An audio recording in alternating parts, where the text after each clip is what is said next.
So, I'm trying to see, is that going? It just disappeared. Yeah, we are recording. So, Danny, welcome. I'm here. I'm looking about the screen and it's up on the top left now because I've got another one on. Oh my goodness. I think I'm going even more stir crazy, Danny. What about yourself? Oh, do you know what? I don't know. It's been busy, but we're all good. Oh, that's good. So listen, welcome and thanks for agreeing to come along and do the Red Talks with us. You're a groundbreaker here. You're cutting. Yes, because normally what we've been doing is getting people on with lived experience to talk about their inspiring journeys in recovery. But the discussions lately have been more about, okay, well, why don't we get people who work in the field, who've got this this knowledge, this understanding, maybe from a different point of view, but to kind of spread their knowledge a wee bit and find out, because I'm sure there's assumptions made about all sorts, about people that work in the field and stuff as well. So I'm really glad. It's a real pleasure, John, and hopefully I'm not too much of a letdown after what I imagine were probably some pretty interesting stories. So no, I can guarantee you're not going to be. You're not going to be a letdown. I know a wee bit about you. Obviously, we've met up, but just to discuss a wee bit. But I was fascinated to hear your own story into what you do. So, would you mind telling the viewers a wee bit about what your job is and what that entails here? Sure. And I don't know, I'm Danny, or Dr. Mogford. I'm the addictions consultant for the West Lothian Community Addictions team. So what does my job involve? Well, I guess it's not about me. My job is, I guess I'm the clinical lead for what is a fairly big team, quite a multidisciplinary team, and actually quite an autonomous team. And so I think a lot of my job is around making sure that the direction we're all going in is a positive one, and being a backup, so that my team know that I've got their back, which allows us to be a bit nimble and a bit innovative in what we do, without worrying that we're all going to be hung out to dry at some point. But I think ultimately, my job is trying to keep a functional, effective, and compassionate addiction service running for the community that is West Lothian. Okay, so that's really interesting. So it's a community addiction service. What is that made up of? What if you were to kind of see that? For sure. So in terms of medical staff, there's myself. So I'm a consultant psychiatrist. I'm there full time. I'm fortunate to have a part-time specialty doctor who works with me. And I have a fantastic registrar who's a higher trainee in psychiatry who works full time. We've got a nursing team. I don't want to get the numbers wrong, but I think we've about 16 or 17 community psychiatric nurses, a spectacular admin team who make sure that we're all doing what we should be doing. We've got a couple of psychologists who work with us. I'm kind of anxious that I don't want to miss anyone out. We have a part of the team that is employed by the local authority as opposed to NHS. And so we've got some local authority addictions workers, 2 specialist social workers, and then we work alongside our third sector partners. So yourselves in Change, Grow, Live, who do the recovery service, but also run an assertive outreach service in West Lothian. There's WLDAS, who run some of the counselling and psychological services. So we're a big partnership, actually, and the NHS team is sort of one cog in that. Okay, so I can hear from your accent that you're probably not from Livingston or even maybe Hackney. No. So how did you end up here in West Lothian? So I moved to Scotland coming up to 9 years ago, actually. Right. So as you've very astutely noticed, my accent is not a local Scottish one. So I grew up in Sydney in Australia. I came a bit late to doing medicine. I did it as a graduate, having done a few other things prior. I started my psychiatric training in Australia after medical school, moved over to Scotland for a little bit of a change, and fell in love and have not gone anywhere since. So this is my home now. I didn't intend to end up in addictions, but for reasons maybe we can discuss later, it got its hooks into me. Mm-hmm. I did my addictions training in Edinburgh, spent a short amount of time in West Lothian towards the end of my training, and they weren't too traumatized by me and had me back as a consultant once I finished. Okay, so there's something that it's maybe the intricacies of the NHS or medicine or whatever. Do consultants get called Mr. rather than Doctor, or what's that all about? So consultants in psychiatry don't get called Mr. All right. But surgical consultants do. And I sort of worry about giving a historic account of why that's the case, because somebody will watch this and correct it. But my understanding is that medics and surgeons going way back were not the same. When we were not part of the same medical family, so to speak. And I think didn't they come from the barbers? Probably, yeah. Which is why the barber's pole had the red and white for the bandages. Right. Yeah. So I think they went from Doctor to Mr. and we just stayed Doctor. Yeah. Okay. I'm not going to lie, John. Every time someone calls me Dr. Mogford, I still have this little moment of like looking behind me and thinking, who are they talking to? That's brilliant. Okay, so listen, let's go on. You've got this team that you work in a huge partnership, and it is a big partnership. You mentioned many of the services and some of the third sector. We've got the family support absolutely circle as well. So it's a big, and then we work quite closely with our colleagues in mental health services as well, both for the public service and the voluntary service. So MHAP and others are all involved. So it's this huge thing, and it can be difficult for people to navigate. So what I was going to ask, it's a good thing and a bad thing. Yes. So where do we start? So that, I suppose that's the question. And when we spoke last week, you were saying that, you're not putting yourself up as an expert on everything or on all sorts. So maybe this is where the conversation comes in and we can bat it back and forward a wee bit. But one of the questions I would ask, and we get asked quite a bit, is if somebody thinks they've got a substance use problem, whether that's alcohol or other substances, that kind of stuff, how do they get help? What might be their first port of call? And so I think there's probably, there's two parts to the answer to that question, which is maybe where we are at the moment and where we aspire to be. So I think it's worth saying that, when I first started in this job, I was confused about who did what and what my team was called, what the other teams were called.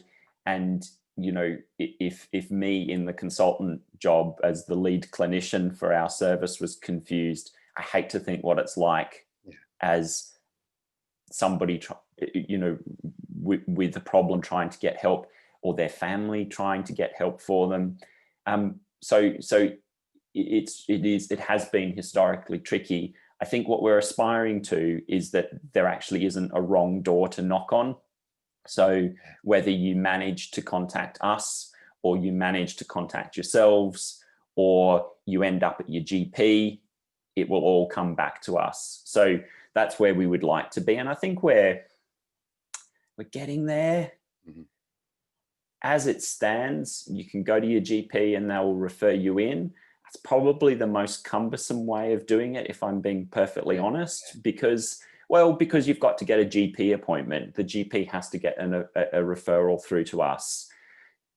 It sits on our electronic systems until we check it. We had been running until the pandemic drop-in clinics, and they were well publicized around West Lothian. And so you could turn up without an appointment, say, I need some help, and somebody would sit down and do a bit of an initial assessment with you, and then try and find the right person to give you that help. Our drop-in clinics are not running at the moment, but we're encouraging people just to give us a phone.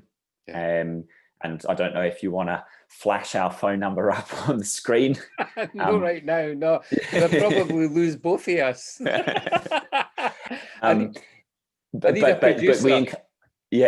But ultimately, I think, if I have after that slightly long-winded, I think self-referral is the ideal. If you want help, come and tell us you want help, and we'll give it to you. And we're working to try and make sure the barriers to that are as low as possible. Yes. I don't need to tell you, John, but ultimately someone's motivation is what is going to determine our ability to help them. And I think sometimes I worry, if we're getting a referral from the GP, it's not entirely clear who wants the help.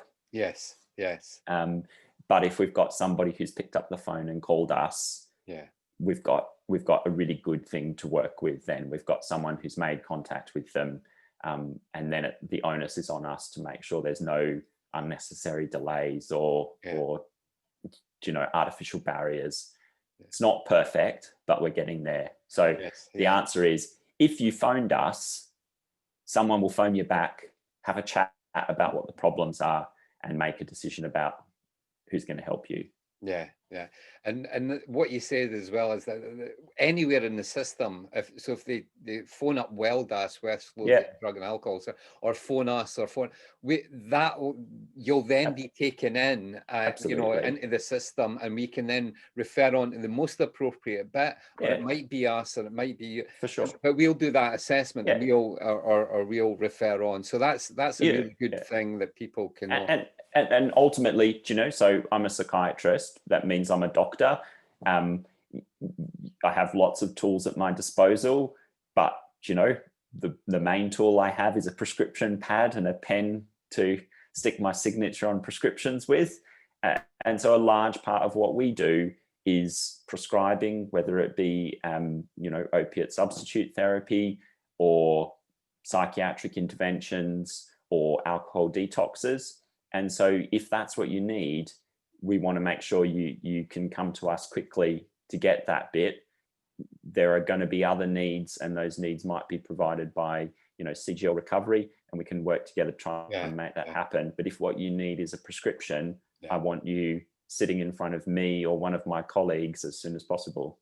And just before lockdown, I remember being at the Alcohol Drug Partnership meeting where we got the results of how long people were waiting, and West Lothian had come right to the forefront of that. Absolutely. Because we hadn't had the best reputation before, and people were waiting quite a long time.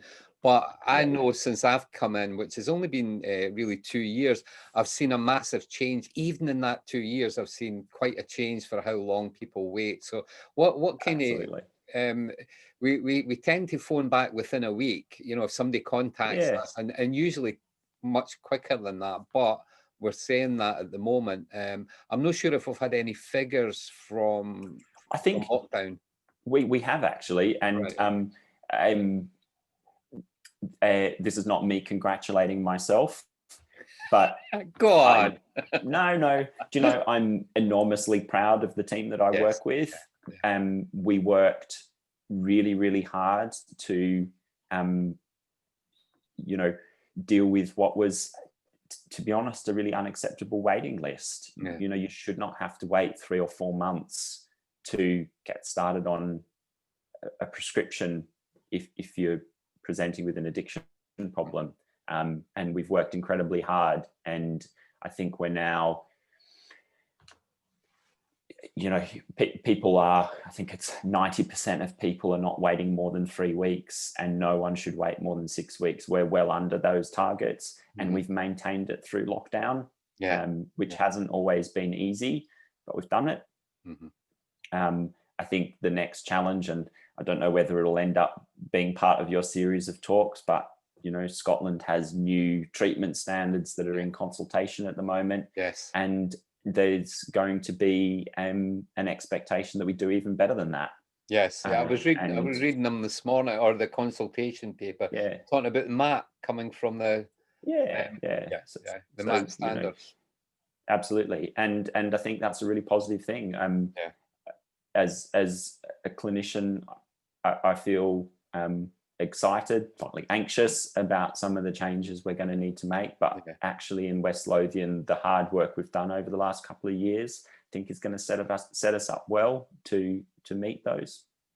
And ultimately, it's not about meeting, a paper standard is fine, and health services live or die by the adherence to paper standards, but these are standards that are a simplification of a much bigger story, which is people present to us at a pretty vulnerable point in their lives.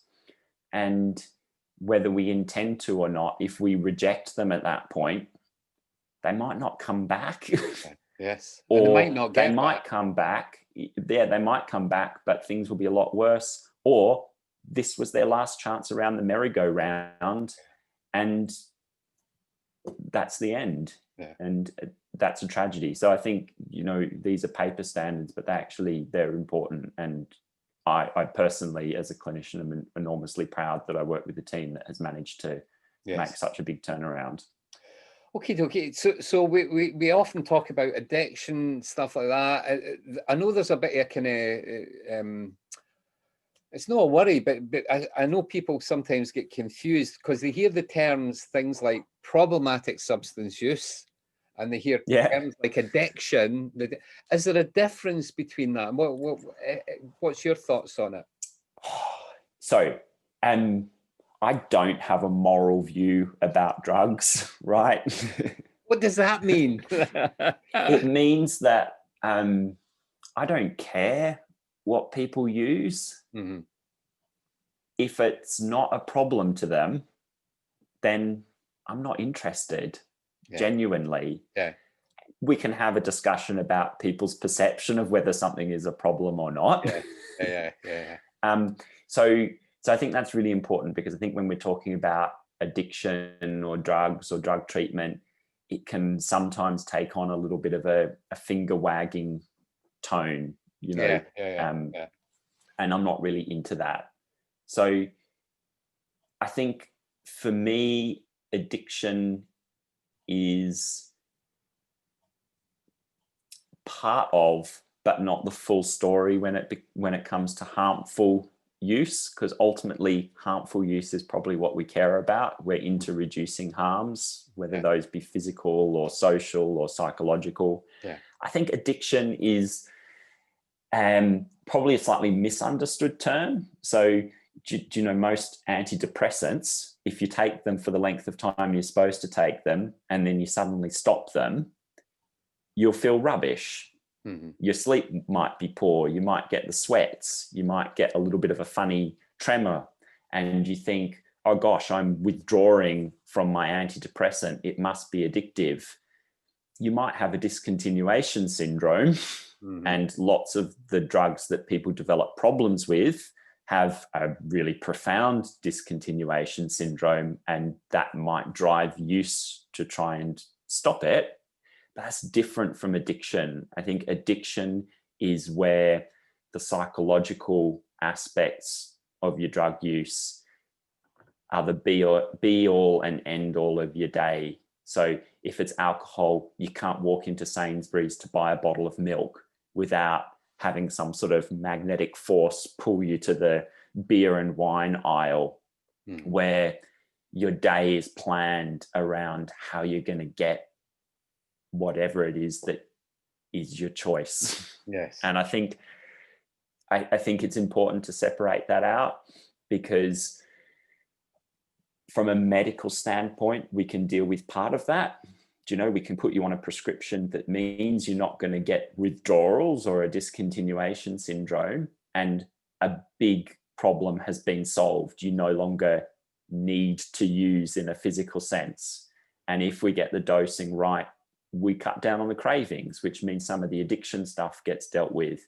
But actually, there's still a huge, big challenge, which is around how do you change this thing that has had such a central role in your life to something that isn't there anymore, or has been pushed to the side and maybe is just visible, and fill it with other things. I don't know. That's a slightly long-winded answer, No, but I think I see where you were going with it as well, and that notion that the addiction can be all-consuming. So your life revolves around that rather than the other way around. So, so once you suddenly stop that, or don't need to go out and score or go and buy from the alcohol store or whatever, then you're left with kind of void in your life, or you can be left with this kind of void. And also what starts to happen in recovery is that your brain can, if you've been using these substances to kind of suppress your feelings and stuff, it can be a tremendously kind of overwhelming almost experience. Absolutely. Yeah. And so I think, I care probably about dependence is the nice carry-all term that encompasses both the physiological aspects. So somebody who gets withdrawal or is tolerant to more and more of the substance that they use, but it also includes some of that stuff that is maybe around addiction. And these things aren't just semantics. They help us have a think about what is going to help somebody and what is not going to cause them additional harm. But why do you think there's so much stigma around addiction? Oh gosh, that's a tricky one, John. I think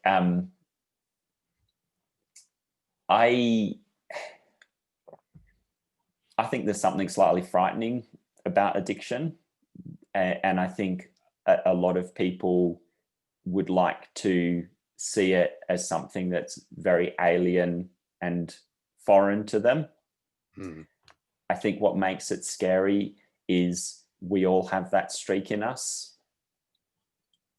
We all have the fundamental neurobiology that makes us a susceptible organism to addiction. And I think it's easier to shove a population into a little box that says they're broken, they're degenerate, they're morally suspect, than it is to take a deep breath and realize that this is actually a very fundamental part of the human condition. I think as a society, I want to be careful what I say, but we're susceptible to easy answers, right? Yes. Yeah. You sell a line that this big problem has a really simple answer, which is these people are bad or whatever. And it absolves you of either A, the difficult intellectual exercise of thinking it through, or B, having to accept that maybe there's a wider problem. And so you can edit this bit out if you want, but I often find myself when people are saying to me, what more can we do? What do we need to change about treatment that will get rid of this problem? And there's always improvements in treatment, and there's better ways that we can set up our systems. Here's what we can do if we want to eliminate this problem or go some way towards it. As a society, we need to decide that young children should never be sexually abused. As a society, and more than just decide, we need to make it happen. We need to make sure that the next generation of my patients are not growing up in grinding poverty, with lack of stable housing, without access to a meaningful route of dignified employment, and provide a way that when people wobble and fall off the road, they don't just end up in the criminal justice system, but actually the fundamental problems are addressed. So that's all? yeah. But it's true. It's a bit bleak, right? But it's true. And yeah, I think we should talk about it more, right? Yeah. I feel a bit anxious quoting it because I actually don't know. I can't remember his name. The lecturer when I was doing public health in my public health lectures when I was a medical student, and I don't know where he quoted it from. But I think as a doctor, the best description of what I do is I stand right near a big waterfall and I try and pull people out of the river before they disappear over the waterfall, never to be seen again. And if I do my job spectacularly well and engage in developing good systems, and I'm a compassionate clinician who people want to come and see, I can shuffle myself up a little bit, Yes. maybe to the rapids, Yes. and grab a few more people a little bit earlier. Yeah. But actually, the problem is they're being thrown in the river miles that way. Yeah. I don't want to abdicate my responsibility or my role in trying to help people, but the answer isn't always about treatment, although it has to be good. And I think that's probably why we stigmatize people so much, because that's easier than trying to work out what's happening at the other end. Yeah. I mean, you touched on that kind of childhood traumas brought about by so many different things. I mean, violence in the home. It doesn't absolutely doesn't have to be sexual abuse, sure. physical abuse. The notion that we are, that families have to go out and work and leaving children at such a young age. It's not stigmatized parents, but these kind of disconnections from each other can have that lasting effect as well. So we now know so much more about that. Your analogy upriver and what's causing this, and it seems to be getting, from my point of view, it seems to be getting worse, if anything. That we are less able, even though we talk about it more now. We know much more about adverse childhood experiences, for instance, following the Kaiser Permanente study that kind of brought that to light, and the work of people like Gabor Mate and others in Scotland as well. Scotland's been quite at the forefront of this recently as well. So we know all that. We know so much more stuff. And yet we still have services, I would argue, that don't respond to that still treat people as, still treat people who are addicted as, an inconvenience or problematic. And they can be. I mean, I've been there myself. I wasn't honest with my doctor all the time. And I still see them. And one of them became one of the doctors who teach other doctors on addictions and stuff like that. Davy Ewart, lovely guy, and I would go in and great guy. I would tell him what I would want him to hear, rather than, because he was my GP, and it's like so that as a population we can be a difficult one while we're in the throes of our addiction. However, that is how it presents in our own heads, and that's how it presents. So having this knowledge and the way you just described it, having that kind of understanding of where people are coming from, and it's not just about the substances, it can be. So and I'm not perfect. The service that I'm part of running is not perfect. We try, and again, we've got a ways to go of working in ways that we try not to re-traumatize people. There are limitations. I prescribe drugs that without a proper assessment or without some restrictions, they're deadly, right? Yeah, yeah. You know, I'm fully aware that prescriptions that I've signed for methadone have probably been implicated in people's death. Mm-hmm. And that's a hard, you know, Yeah. that's a hard thing to live with. Yes. That doesn't mean that I don't do it. And it doesn't mean that I don't believe that on the whole, we're talking about a really effective set of treatments. Mm-hmm. And I think there's something about the honesty that we have with our patients. Yeah. About why we do things the way we do, but also being reflective enough to realize that sometimes the things we do are not about the patient. They're about how we run our service. And I think, you know, there is a dialogue that should be happening, because I get it. You know, if I ring the pharmacy and say, you can't dispense any more of Joe Bloggs's prescription because he hasn't been to see me for the last who knows how long, that feels horrible. And it's, you know, it's re-traumatizing for somebody who's trying to maintain treatment. Yeah. So we've got ways to go to do those things better. But I think it's about how we talk to each other. This might be a simplification, but it's something that still comes up. I've seen it on the BBC. I've seen it in other places.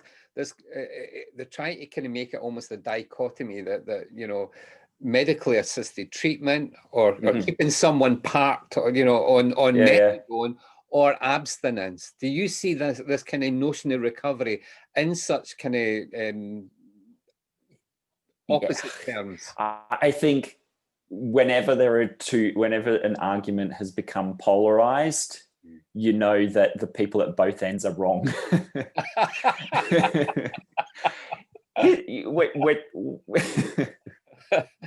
I don't know if that's an unkind thing to say. No. But I think, you know, we can talk about why it is that my motivations for why I do what I do, but I fundamentally believe in trying to help somebody achieve the best quality of life that they can, right? And that is always going to be a spectrum with lots of shades of gray, maybe a few shades of pink and yellow thrown in for good measure. And, you know, it's always going to be a combination. I don't have all the solutions. You know, I can stabilize somebody on a prescription if they want to, and that's great. And that, you know, we know over, you know, we've got really good, robust evidence that says that keeps people alive. It keeps people engaged. Fantastic. And if that's enough for somebody during this particular point in their life, great, happy with that. But it should always be alongside all the other stuff. And if abstinence is right in 5 years' time, crack on. Do you know, I'll write the reducing script of methadone. I'll make sure that we're having proper conversations about where to next. I'll make sure that you're doing all the right things and you've got the opportunities to engage in the recovery work that's going to be required to maintain that. Fantastic. I'm okay with that. You know, I'm salaried by the NHS. I've never accepted money from any drug companies. I don't get paid per number of patients on methadone. And so if somebody is in front of me and actually they don't want a script, we can talk about other things. That's fine. Yeah. So that's really interesting that people coming into the service, you know, coming in, you know, see yourself and others will have that opportunity. They'll have a choice, because I think before people felt there wasn't any choice. No. That they got one thing or the other, and that was it. But it seems much more nuanced now. It seems that we're getting there. You know, that's, you know, I had a medical student sitting in with me in clinic yesterday, and we had a little bit of a discussion about what the person in the chair who's come to see us should be called. And, you know, I'm on the wrong side. I'm on the wrong side of 40, and I don't know that makes me old and curmudgeonly yet. But I was saying that I think that person is a patient. And the reason they're a patient is that obligates me to take more seriously the power imbalance that exists between me and them than if they're a client or a customer, because that implies that they do have the ultimate choice. But they don't. And the onus of responsibility on me and my colleagues is to help with decision making and to make sure we're giving a good range of choices and that we're exploring the pros and cons of them. It's always, you know, there's a bit of a tension there, right? Do you know, if it was all about choice, well, you know, there'd be a methadone and buprenorphine aisle in the local supermarket and you could just pick off what you wanted. But these are prescription drugs that have pretty serious consequences associated with them. So to pretend it's all choice is actually, I think, is to be a bit dishonest with ourselves. But to do the hard work of striving to make that environment more choice-oriented is important. So I don't know if that makes any sense, but it does. Yeah. I mean, that you've been talking quite a bit about this kind of, you know, the striving for change, let's say, within our own services, and we're doing it in the voluntary sector. We're constantly trying to, you know, we talk to our service users, we have service user involvement stuff, we're doing all that. I mean, traditionally, the health service hasn't been great at that. My experience has been, they've been pretty piss poor at times. And what's happening now, and I know that more and more we're getting people with lived experience of addiction and recovery starting to steer some of the policies. So the MAT one is a good one as an example, which came about as a result, probably the drug deaths, our horrendous amount of drug deaths in Scotland, probably the highest in Europe per capita, which is, you know, it's horrendous. So what do you see as that role? And do you welcome that people with lived experience are actually having an impact, or are they having an impact on service design? And so it's really easy for me to say, yes, I welcome it. Whether that's actually happening at the moment, it's probably a bit of an open question, if I'm being completely honest. I think that what's happening with the MAT standards and the level of involvement of people with lived experience is fantastic. And that is going to push us all in a good direction. Do you just want to mention what the MAT standards are? Because so the medication assisted treatment standards. So I think, so it's been part of the work by the Drug Deaths Task Force in Scotland. So as you say, you know, on the back of Scotland's pretty awful drug death statistics. And it's an attempt to standardize across Scotland how, let's say, treatment for addiction, it's specifically around drug addiction and opiates, although my understanding is that's probably going to extend a little bit further, but let's call it opiates for the time being. And trying to standardize that across Scotland so that the fundamental principles and standards that a treatment service adheres to are not down to local variability or, you know, the capricious desires of one clinician somewhere. That doesn't mean that local services are not going to be left to find the best way to implement those, or that we can't be responsive to local challenges. But I think it's trying to remove, it's one of those kind of buzzword things, but trying to remove the postcode lottery. You know, if your postcode is EH54, you should get the same high standard of treatment as if your postcode is, I don't know, EH1 or 2. So they're out for consultation at the moment. If I'd known you were going to ask me about them, I would have had them in front of me.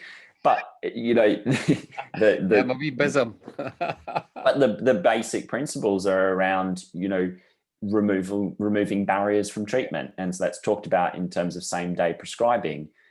So if your presentation it demands a prescription and it's safe to do it on the first day that you come and ask us for help, you should get a prescription. You know, the outcome of that shouldn't be go away and do, you know, this long list of tasks that may or may not be necessary. You know, we can get you started on a treatment that we know has a high standard of a high chance of saving your life. Yes. Yeah. We can talk about your life and we can make a more robust plan in the next few weeks, but let's get you started on the thing that's potentially going to save your life now.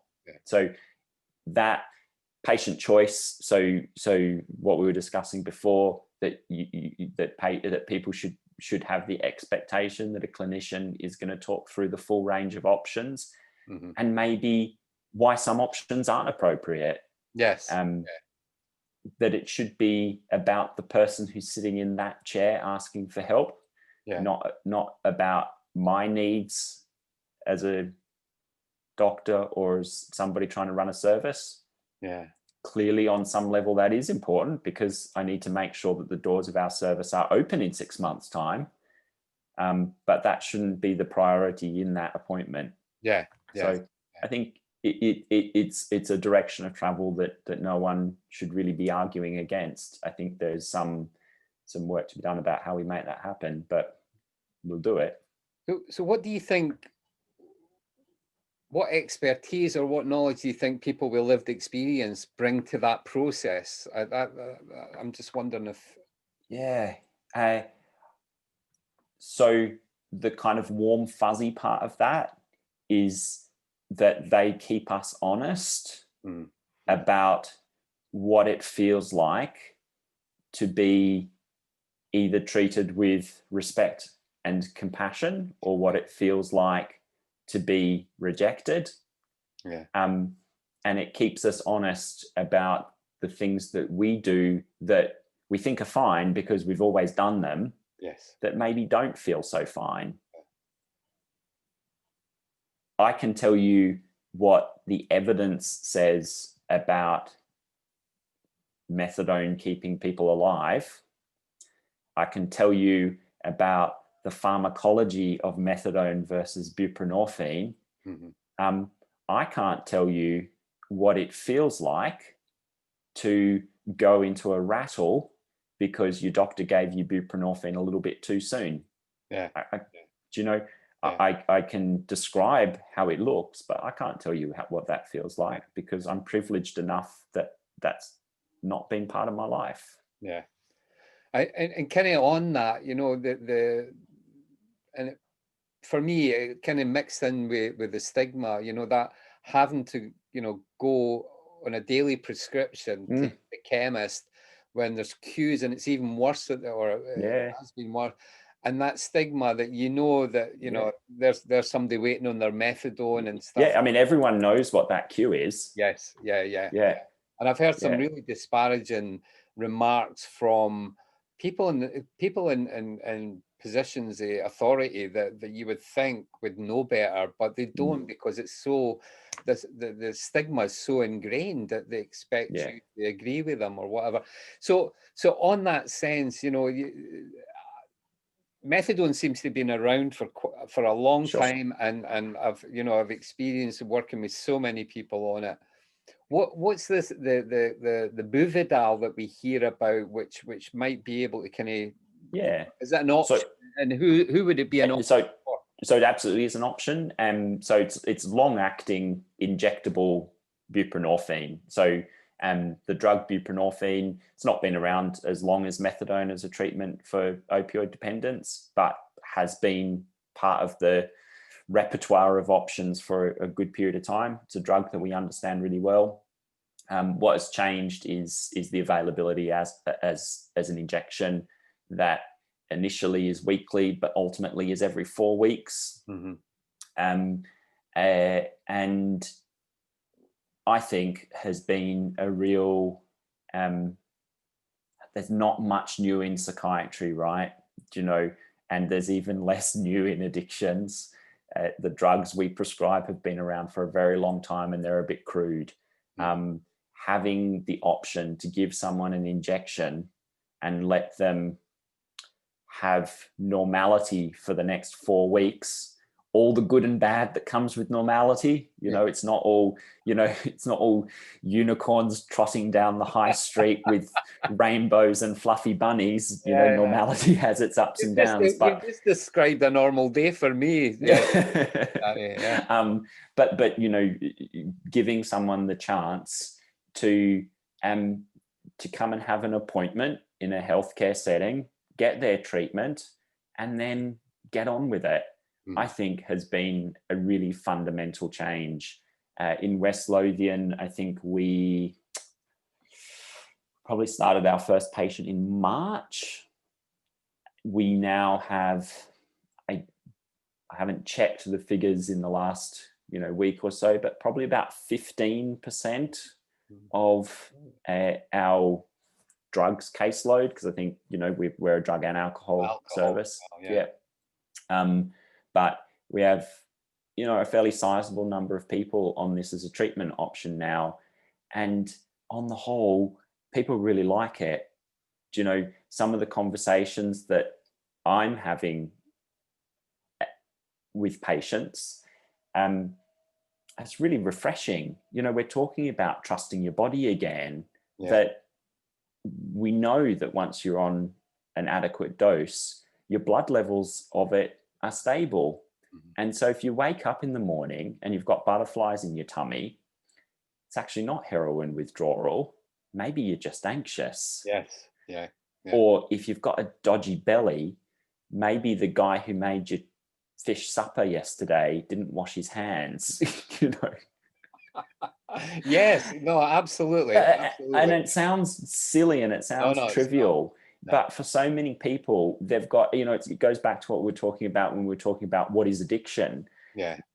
You've spent so long viewing everything through the lens of your addiction that learning just to trust your bodily sensations again is a big deal. And I think one of the advantages of the injection is you don't have these ups and downs. You don't, even if you're completely compliant with your methadone or your sublingual buprenorphine, you're going to have ups and downs, through a 24-hour cycle. The first thing you need to do in the morning or whenever you get up is think about, I've got to take my buprenorphine or whatever. And that goes. And so then there's a chance to do the other stuff, to do what's meaningful to you. Lockdown notwithstanding, go to your pal's caravan for the week. And you don't need to phone me up and say, can I get a script away for the week?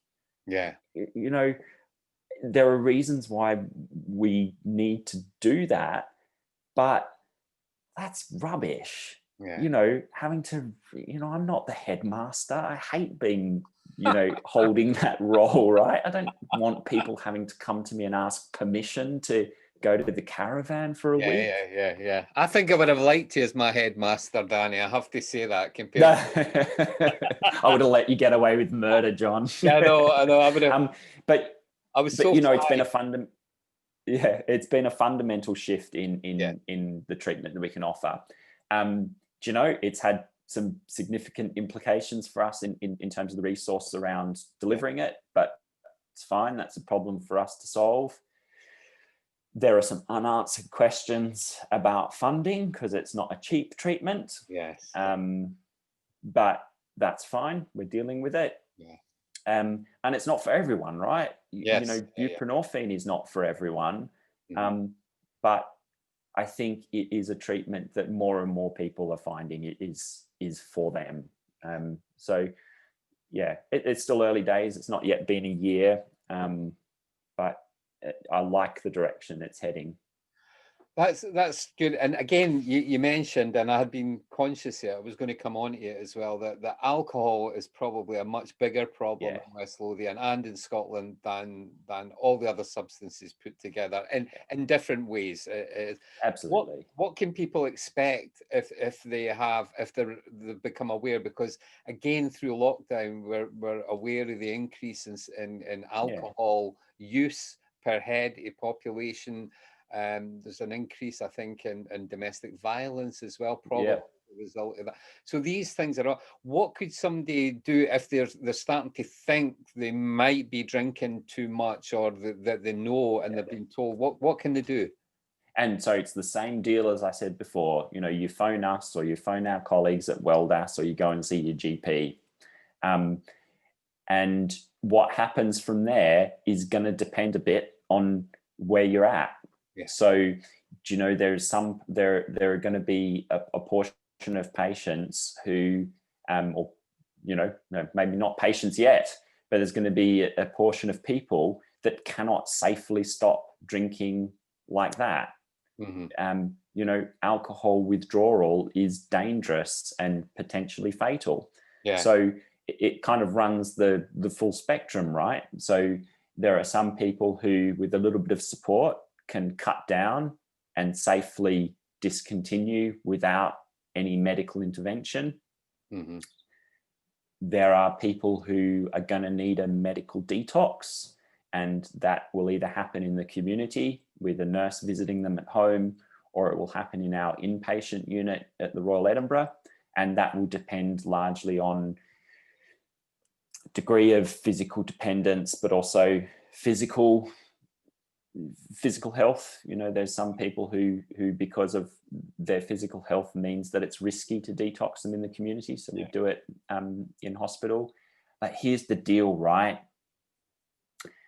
If treating alcohol dependence or addiction were as simple as detoxing someone, then we'd all be superheroes of treatment, right? Because I can drag anyone in off the street and I can give them 7 days of a reducing regime of a medication to detox them, and they're done. That's it. The physical dependence is all over.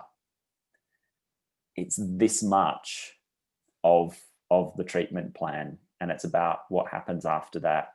And the best evidence is around the sort of recovery community stuff that you guys, that AA do, the smart recovery, because again, it's about how do you replace, or how do you manage this thing that has been so central to your life and is now hopefully being pushed to the side.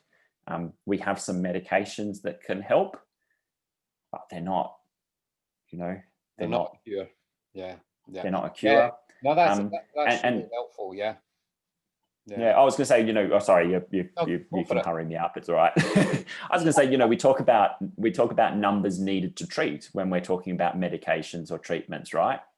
So it's how many people do you need to treat in order for one of them to get the outcome that you want? And so the numbers are a bit variable, but most of the medications that we have for alcohol relapse prevention, the numbers needed to treat are about 7 or thereabouts. So if we do nothing else, we need to treat 7 people for one person to maintain abstinence. That's better than nothing, but it's not spectacular. No. And I remember hearing that, and I've seen it in quite a few documents. If what we were doing is any other field in medicine, let's say, or even social policy, we'd be thrown out in our ear. We would have been, we were like, it's such a poor rate of return. It's such an intractable problem as it's been seen. For me, there's not enough resources and there's not enough joined up thinking. And it's only in recent years that we've even brought the alcohol and drugs teams together. At the policy level, that's still going down. I mean, I've long been a kind of a champion, or not even a champion, but just in my own head as a private citizen, you know, the need for things like drug consumption rooms. I think for me that it's been made, the case has been made, and I've went and visited them in other countries. I've met the people that set up the very first one in Switzerland. I've been over to Yeah. so many places. I mean, we're seeing Sunny Sydney. yes, yeah. Well, I never got to the one in Sydney when I was there. I was away doing other things. I was at NA meetings and AA meetings and Okay. looking at yoga, because yoga's Yeah. been used more and more for recovery now as well, which is a helpful thing. But so I mean, we've got we know that Yeah. we've got a sense that the Scottish government might be, kind of, but we're stymied. But I know Peter that set up the one in Glasgow, and it's. I mean, what's your thoughts around substance I mean, drug consumption? it circles back to what I was saying when we first started talking, which is we're not talking about substances that to me have a moral value attached to them. I care about protecting people from harms long enough that if they want to make changes to how they're living, they have the opportunity to do that. I want people to have the best quality of life that they can have.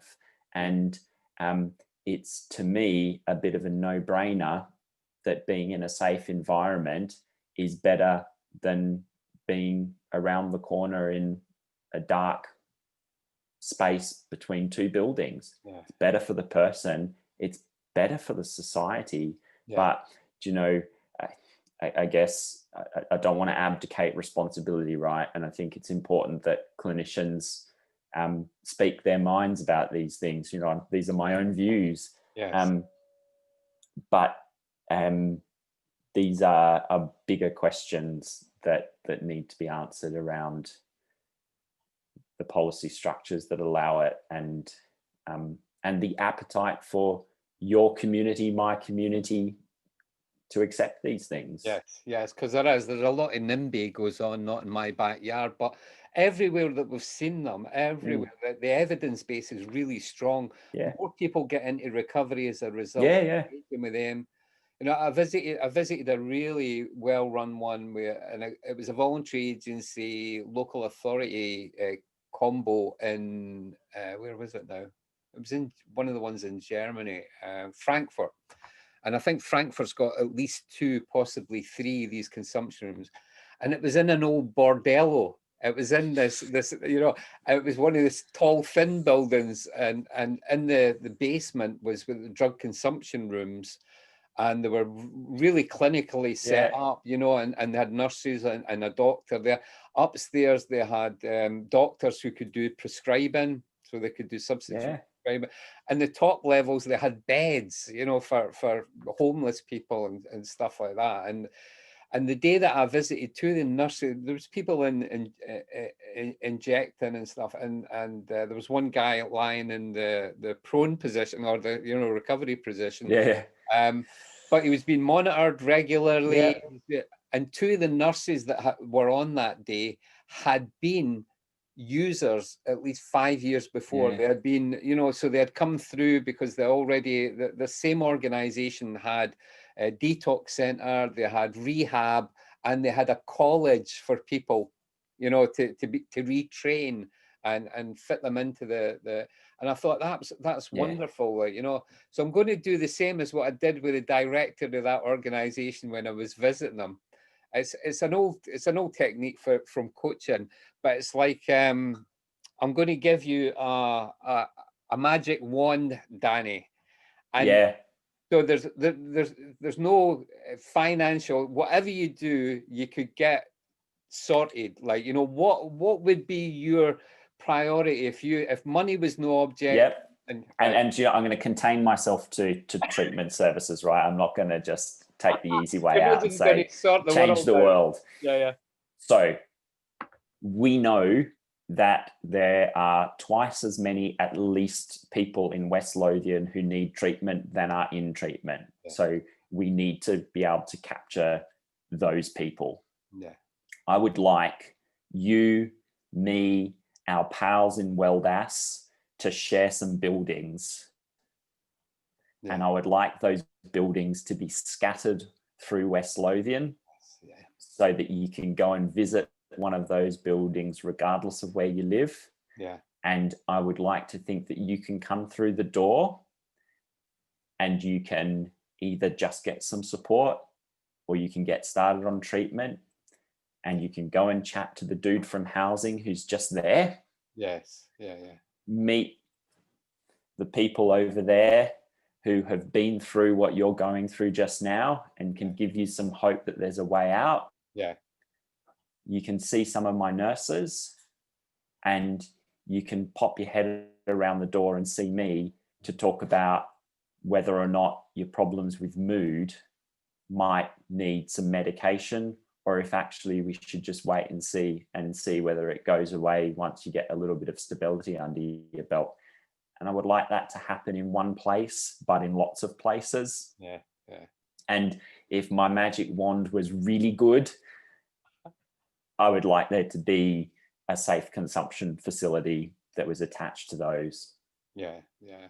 I've just before we met up, I was talking to my colleague Dave and Pamela, and we were talking about that. You know, we've got mentors now. We've got people trained, you know, with lived experience to come to your, you know, to spread out. So that's what we're looking at now, is trying to have people in different places working with different services who've got lived experience, who can be, you know, mentors or at least inspirational to other people. There's a way out of this. There's a way out of that, and if they choose it, if they want it. Yeah. And if I can be optimistic, despite the absence of a magic wand, because they forgot to issue me with that when I graduated. No, I thought that was part of becoming a consultant. Yeah, no, they forgot. I don't know, maybe I was staring out the window at the clouds when they were issuing them. But we talked about the medication-assisted treatment standards, and I said that I thought that they were going to push us in a good direction, right? Okay. So for us to be able to meet those standards, we're going to need to be able to do a version of what I've just described. Yeah. And so I don't quite know how we're going to do that yet in terms of what spaces we have available, but we're going to need to find a way. And I think that is going to open up the opportunity for your peer mentors to be in the same place as me or my colleagues on the day that we're discussing issuing someone with a prescription. Yeah. And before someone heads out the door, maybe go and have a chat. Yeah. And I think that's the direction that we're going to have to go in. I don't think we have a choice, and I think it's a good direction. Yeah, I think we kind of piloted it down at Broxburn, you know, when we your colleagues and CPNs, you know, so when they were holding the clinic or the appointments, people could come into our drop-in, and it was a recovery drop-in and stuff like that. So I think more things like that, I think, are absolutely vital. We do one-to-one work with people, helping them design their recovery plans. So what might that look like? What would they need to do? But we also do group work. We also, when we're open, as have kind of drop-ins where people can come just have a cup of tea with other people. We do quizzes. We do a lot of so that's all that psychosocial kind of side of things. So but it's also it's compassion, right? Yeah, absolutely. You know, it's us viewing the person who's walked in the door as a person. Yeah, absolutely. So listen, Danny, this has been fascinating, and did it go how you thought it might? You know, the interview. That was good fun. So you would be. I have to confess, I'm working hard to keep my frontal lobe turned on. That's the bit of the brain that sort of makes sure that you're thinking twice about what comes out of your mouth. Because I'm thinking, I don't want my managers to watch this. And well, listen, that's the next question almost is, and you didn't have to do it online, but we could maybe do it afterward. And that is basically, who would you put forward for something like this? Who do you think would be really good to can explain either an element of it? I mean, I think what we've got from you today is how somebody can actually come along, engage with the service, what they're likely to get, what the aspirations are for your service as well. So that might enable them to help you to kind of help the next tranche of people coming through or whatever. I think it's been fascinating. It's certainly been fascinating for me. I've known a bit about the services and stuff, but you've kind of brought that in. Is there anything else that I've missed, I've not asked you, or that you think? No, you've done a good job, John. Ah, it's hard work. I tell you what. Do you know what? There's a few, and you've done interviews with people in recovery with lived experience. There are a few medics floating around the various services who have had lived experience and who are running, pretty innovative and integral parts of what's available in Lothian. Yeah. And maybe it'd be good to have a chat too. Yeah. Well, we'll not put them on the spot here. I was going to say, I'll give you some names afterwards. I think that would be inappropriate. Let's do that. I'm always interested in that, because I remember when they were setting up we were meeting to discuss the establishment of the Recovery Consortium, it's called now. But when we were in the meetings with the Scottish Government and others, I looked around the room at one of the meetings, and known to me was that there was medics, there was people that ran, there was civil servants that I knew were actually in recovery. They were, and they weren't known to each other necessarily. No. But they were. We talked about stigma, and I said that we've all got that. Yeah. We've all got that. That machinery in us that's vulnerable. Yeah. This doesn't discriminate. No. Yeah.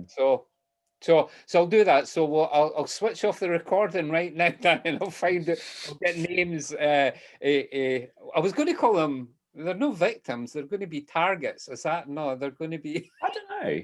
Oh, sorry. I thought you were talking. Yeah. Yeah. We can get them. Good stuff, John. We had thought about doing something like a day in the life of a CPN for people who are, so something like that. So the community psychiatric nurses are often on the front line. We're going to do it with one of our recovery coordinators as well. So what does a day look like for you? Like, do you wake up in the morning and you go, oh no, I need a gallon of coffee before I start. I've got a tough day or whatever. But what is it like? Because we're human beings as well, and it's been tough through lockdown for our staff team as well, because we've. I'm a human, right? Yeah. On Monday morning, I have all the dreads of the week running through my head. The people that I'm anxious about, the people that I'm worried are going to shout at me when I see them in clinic. Yeah. I jump in my car or jump on my bike at 5 o'clock, and I'm not Dr. Mogford anymore. I'm just Danny. Yeah. And it's been hard. I mean, the amount of people, the amount of our clients and service users who relapsed during lockdown has been, and that kind of failed to have an effect on people. You're working with them, and you're seeing them getting well, and then they hit that, and it's like, and you can't help but feel, because you've got to know people as human beings. You've got to know them not as numbers, as anything like that, or as and so it's been a challenging time for our. I mean, I'm a silver lining kind of guy. The flip side to that is we've actually continued to get a bunch of new people into treatment. Oh yes, absolutely. We've never been busier. We've had more referrals from your guys and others as well, and people walking in, family members we didn't talk about as well, which is a huge part. But I'm going to get somebody on from to talk more about the kind of family side of things as well. Sorry, you were trying to wrap me up, and I'm taking you on new tangents. It's so difficult, ADHD. I'm like birds. What are they in Australia? We have magpies over here that get attracted by shiny things. Yeah. We've got magpies. Kookaburra. Kookaburra. Maybe. I don't know. We were talking about my dogs before. I'm sure my dogs are kind of shiny things. Okay, Danny, thank you so much. Nice to talk to you, John. And that was really good. I really enjoyed that. My pleasure. Discussion. So I'll